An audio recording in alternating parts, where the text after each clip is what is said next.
The rain hadn't stopped for 3 days, and I'd stopped counting the hours somewhere around Tuesday afternoon. I stood on my porch with Koenig's leash wrapped around my wrist, watching water sheet off the gutter in steady, hypnotic streams.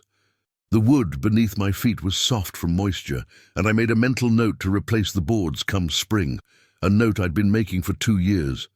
14 years on the force, and I'd learned to read silence the way other people read books. It had texture, that silence. It had weight. Koenig knew it too. His ears perked every time a car passed on the street below, muscles coiled beneath his dark fur, waiting for me to need him, waiting for the signal that his purpose hadn't retired just because I had. My name is Jack Hartley. I'm 73 years old, and I've spent the last 12 months pretending that leaving the detective division was a choice I'd made freely, rather than something forced upon me by a department that needed younger bodies and didn't know what to do with an old dog and an older cop who'd seen too much. Koenig pressed his snout against my thigh. He was 10 years old now, same as me in dog years, and his muzzle had gone mostly grey. We were a matched set, both of us trained for work we couldn't do anymore, both of us living in the space between what we'd been and what we were becoming. The phone call came at 11:47 p.m. I remember the exact time because I was watching the kitchen clock, the one my ex-wife had left behind when she decided that retirement meant being alone, and I'd agreed without argument. Unknown number. I almost didn't answer. "Detective Hartley." A woman's voice, thin and fractured at the edges like old glass ready to shatter. "My name is Sarah Chen. I don't know who else to call. They're looking for me." I didn't ask questions yet. That's the thing about being a cop for 40 years. You develop an ear for authentic fear. You learn to distinguish between the fear of someone who's watched too much television and the fear of someone whose life has actually collapsed into immediate danger. This was real. I could hear it in the spaces between her words, in the way her breath caught. "Where are you?" I asked. "A hotel. I-70 corridor, south side, room 2 and 14, the Riverside Motel. I have documents, financial records. I worked for a company called Ironbound Holdings. It's a front, it's all a front. The money, the drugs, everything moves through their logistics network. I found discrepancies in the accounts and She stopped abruptly. A door banged somewhere behind her voice, loud enough that I heard it through the phone. Oh God, they found me. The line went dead. I held the phone for 10 seconds after the call dropped, listening to the static, my mind already moving through the implications. I was retired. 12 months, 3 weeks, 4 days since I'd turned in my badge. The department had thrown me a dinner I didn't want, given me a plaque I'd left on the kitchen table, and wished me well with the kind of finality that meant they didn't expect to see me again. Sarah Chen was someone else's problem now, someone younger, someone still carrying the weight of the job without the wisdom to know when to put it down. Koenig's ears were forward. His tail had stopped moving. He knew something had shifted in the atmosphere of our small, quiet lives. I looked at him. He looked at me. 14 years of partnership, and we could communicate in silence. "I know," I said. "We're not supposed to do this anymore." I grabbed my jacket anyway. It still smelled like the precinct, coffee and old paper and the specific staleness of a building where too many people had lived too many difficult moments. I grabbed Koenig's lead. The rain tasted like rust and regret when we stepped outside. Chapter 2. The Riverside Motel. The Riverside Motel was a 2-star nothing on the edge of the industrial district, the kind of place where people checked in and disappeared like they'd never existed at all. The neon sign in the front window flickered between vacancy and no vacancy, with a broken rhythm that suggested the motel couldn't decide whether it was alive or dead. I pulled into the parking lot at 12:34 a.m. The place was mostly empty, a few cars scattered across the asphalt, their windows dark, their owners presumably sleeping or unconscious or gone. Koenig's head came up as soon as we stopped moving. His nose was already working, processing the air through the partially open window. The night clerk was a man in his 60s, with the look of someone who'd already given up on most of life's promises. He sat behind bulletproof glass, barely looking up when I approached with Koenig at my heel. "Room 214, I said, showing him an old photo on my phone. It was still marked with my expired detective's shield. The department hadn't bothered asking for it back, and I hadn't bothered offering it. "She's been here how long?" "2 nights, the clerk said flatly. "Paid cash. Didn't want housekeeping. Didn't want anything except to be left alone." "Anyone come looking for her?" He looked at me for the first time. Really looked, taking in the age on my face and the authority that hadn't left my voice despite retirement. "You a cop?" "Retired. Then it's not your problem." "Maybe not, but I'm going to check on her anyway." He shrugged and went back to his phone. I took that as permission enough. Koenig moved ahead of me up the concrete stairwell, his nails clicking against each step with a rhythm, like a clock counting down. I'd trained him for 15 years. He'd learned to follow a scent, through a crowd, through rain, through the specific neurochemical stench of human fear. His handler's fear, especially. Room 214 was standing open. The door hung at an angle, as if someone had kicked it hard enough to crack the frame, but not hard enough to break the lock entirely. The room beyond was chaos in the way that only sudden violence creates, the kind of disorder that comes from panic rather than theft. The bed was torn, the mattress pulled partially off the frame. Papers scattered across the floor like someone had grabbed them in a panic and then scattered them in retreat. A laptop lay smashed against the wall, its screen dark and cracked, its keyboard scattered in pieces across the carpet. On the nightstand, a coffee cup, still half warm to my touch. And blood. Not much.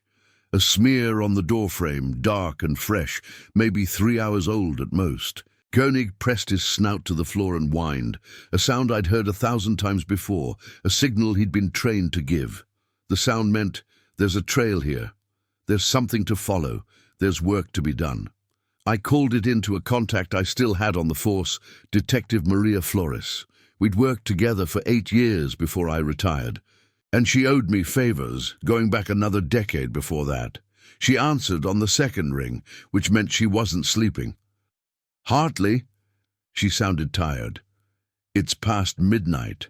I'm at the Riverside Motel, room 214.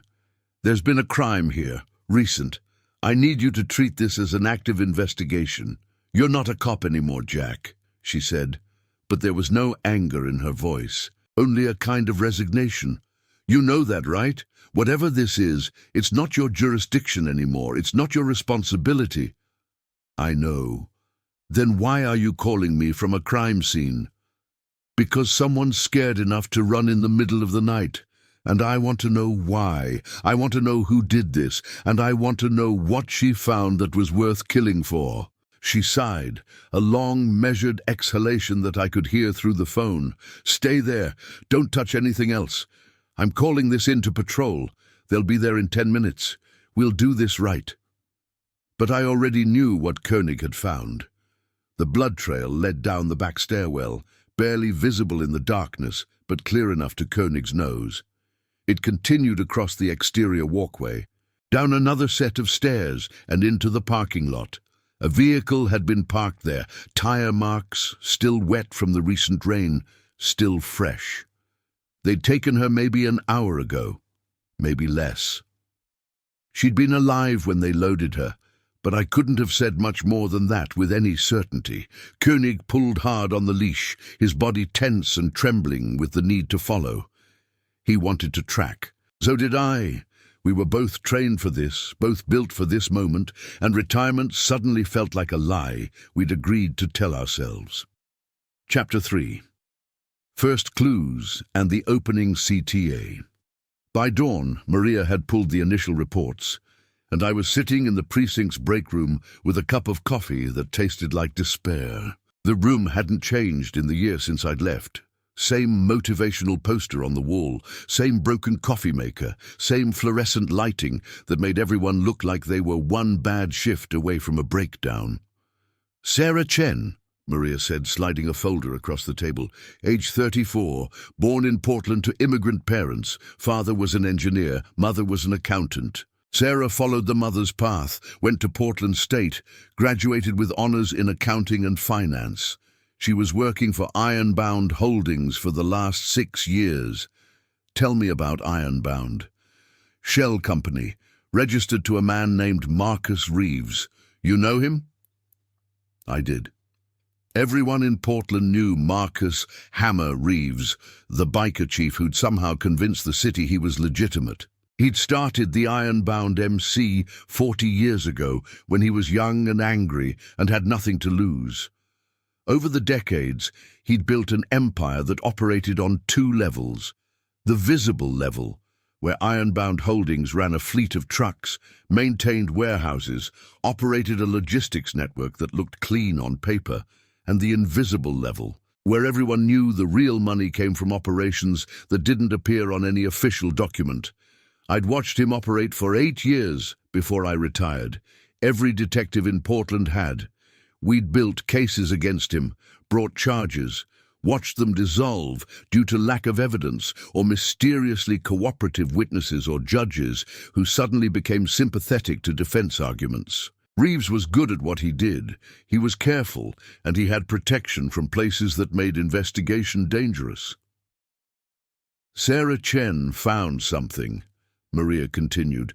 She pulled a photograph from the folder.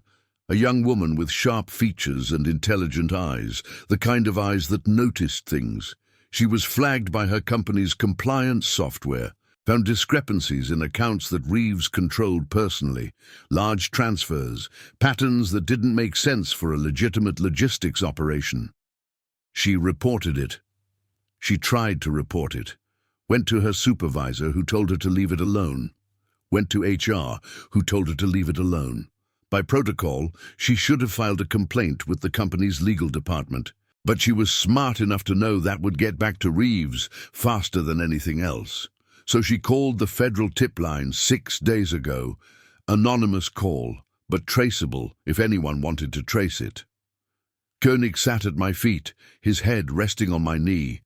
He didn't understand the words, but he understood the weight behind them, the gravity of a woman who'd tried to do the right thing and gotten marked for death because of it. "Where is she now?" I asked. "That's the problem. We don't know. The motel clerk confirmed that 2 men came to her room around midnight. They had a key, or she let them in, or they kicked the door. The evidence is ambiguous, but she left that room with them. Willingly or not, we can't say yet." "What was in the documents, the ones she grabbed before they took her?" Maria hesitated. "That's the interesting part. We found some pages scattered in the parking lot, blown by the wind. Bank statements, account transfers, names, a lot of names." She spread the pages across the table. I recognized maybe half of them. Politicians, city council members, 2 judges, a police captain. All of them with deposits that came from accounts registered to shell companies. All of them with patterns that screamed corruption. If you're following this rescue so far, tell us in the comments where in the world you're watching from, because we're about to go deeper than anyone should have to. I looked up at Maria. If this is real, if these names are real, then she's not just in danger, she's a witness to something that reaches higher than Reeves, which means she's either dead already, or she's being kept alive because someone higher up the chain wants to know what else she knows, what else she has. Koenig's ears were forward, his body was tense. He could feel it too, the way the atmosphere had shifted, the way the case had transformed from a simple abduction into something much larger and much more dangerous. "Where would Reeves take her?" I asked. Maria looked away. "I don't know, but I know someone who might." Chapter 4. The Warehouse. The man Maria knew was a confidential informant named Danny Russo. He'd been a member of the Ironbound MC for 15 years before his daughter got sick, and he realized that bikers didn't have health insurance or retirement plans or any social safety net beyond the club itself. He'd started cooperating with the feds 8 years ago, and he'd been feeding information ever since, carefully, strategically, always preserving enough plausible deniability to keep himself alive. We met him at a coffee shop in southeast Portland, in a booth in the back where we could see the entrance. Danny looked older than his 52 years. Prison time and motorcycle clubs will do that to a person. He ordered a black coffee and refused to make eye contact with either Koenig or me until he'd taken his first sip. "Sarah Chen," he said finally. "Yeah, I know who she is. Reeves has been talking about her for a week. She poked into accounts she shouldn't have poked into, found discrepancies in the transfer patterns." "Where is she?" I asked. "The warehouse. Ironbound Logistics near the river. That's where Reeves takes people when he wants to interrogate them and make sure nobody hears them scream." I felt something cold move through my chest, screaming. That meant she was alive, at least, which was better than some of the alternatives but worse than others. "Who does she know?" I pressed. "Who else knows about these accounts?" "That's the thing," Danny said, leaning forward slightly. "She didn't tell anyone. She was scared, but she was also smart. She kept everything on a personal laptop, encrypted. She didn't trust the company, didn't trust the police, no offense. And she was trying to figure out how to get the information to someone who could actually do something with it. That's when Reeves found out." "How did he find out?" "There's someone in the federal office, someone high up, someone who got a tip that Sarah was calling, and that someone made a phone call. By morning, Reeves knew everything." That's when I understood the true depth of Sarah's situation. It wasn't just that she was a witness to financial crimes. It was that she'd stumbled onto a conspiracy that reached deep enough to compromise federal law enforcement, which meant she was expendable to everyone, including the people who were supposed to protect her. "The warehouse," I said. "What's there besides interrogation rooms?" "Everything," Danny said. "It's their main operation. They store product there. They process shipments. They run the entire logistics network from the back office. If they wanted to make her disappear, they could do it in the warehouse and nobody would ever find a body." I left money on the table and stood up. Koenig was already on his feet, his body language suggesting that he knew we were moving toward action. "Thank you," I said to Danny. "You're going to get her killed," he said quietly. "You know that, right? If you go in there without backup, without planning, you're just going to push them to kill her faster." "Maybe, but she called me. She trusted me when she didn't trust anyone else. That means something." "That means you're going to die too," Danny said, but I was already walking out the door. Reeves's legitimate operation ran out of a warehouse complex near the river. Ironbound Logistics, the sign read, all polished steel and corporate lies. The building was industrial-looking, all concrete and metal, with loading bays on 3 sides and security cameras on each corner. I didn't go in through the front.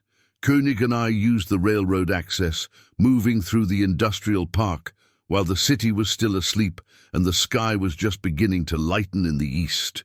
The rain had stopped. That was worse somehow. Easier to hear footsteps, easier to be heard. I'd learned to appreciate rain during my years on the force.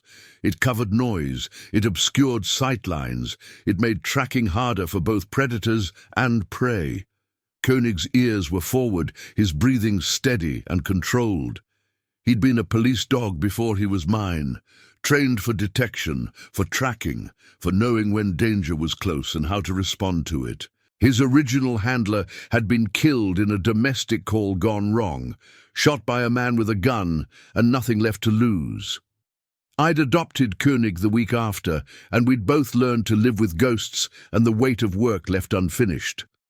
The warehouse had 3 loading bays. I watched from 50 yards out, pressed against a concrete barrier, Koenig pressed against my leg. 2 men stood smoking near the north entrance, both wearing cuts, biker colors, red and black, with the Ironbound MC insignia. They were talking about something, but their voices were too low for me to hear the words. They were tired, which meant they'd been awake all night, which meant they'd probably been working on Sarah or guarding her or something equally unpleasant. Through a gap in the warehouse door, I could see movement. A forklift moving pallets of something, men loading trucks, and something else, a van, backed against the inner wall. No windows in the cargo area, just a blank metal box designed to carry things that didn't need to see where they were going. Koenig's hackles rose. His body went rigid against my leg. I checked my phone. Maria had texted me 30 minutes ago with a simple message. Don't do anything stupid. I hadn't responded because I was fairly certain that what I was about to do qualified as extremely stupid, and I didn't see the point in confirming that via text message. I waited. Patience is something you learn after 40 years as a cop. You learn that action creates reaction, that haste creates mistakes, that sometimes the best move is to wait and see if the situation resolves itself. But I also knew that Sarah Chen was inside that warehouse, and that every minute I waited was a minute that Reeves and his people had to decide whether keeping her alive was worth the risk. I made my decision.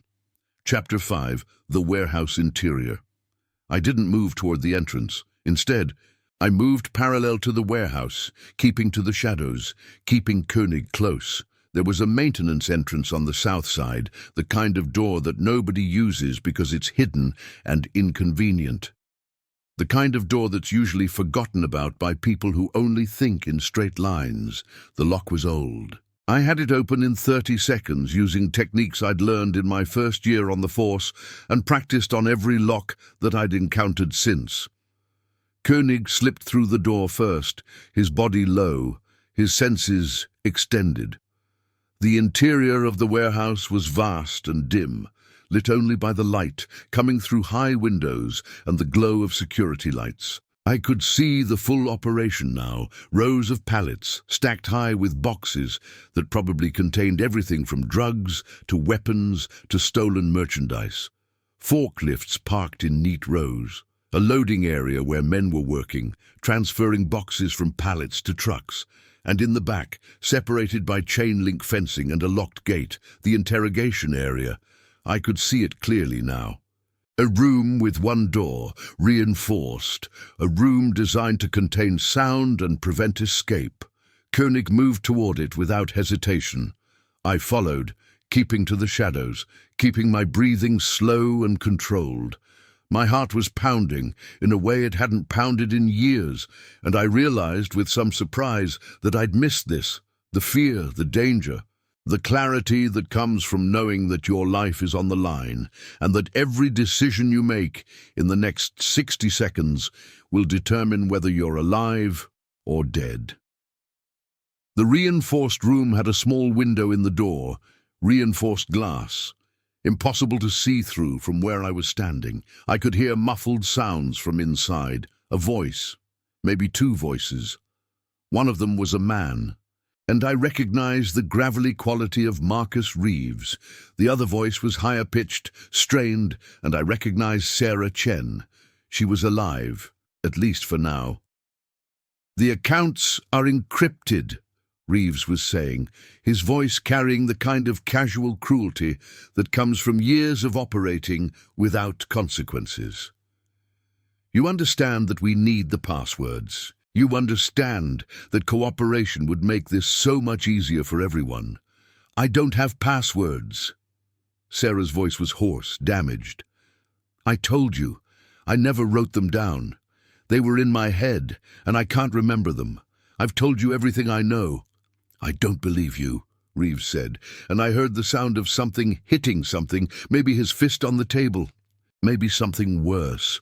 "I believe you're holding out because you think that the information you have is your only insurance policy. I believe you think that if you keep the encryption, we'll keep you alive. I don't know what you want from me. I want to know who else knows. I want to know what you've told the feds. I want to know what copies you've made and where you've hidden them." There was silence for a moment. Then Sarah's voice.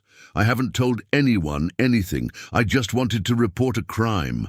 I just wanted someone to know that you're stealing from your own company, that you're—" The sound of impact came clearly through the door. Not a punch, something worse, something that made Sarah cry out. Koenig's body went rigid.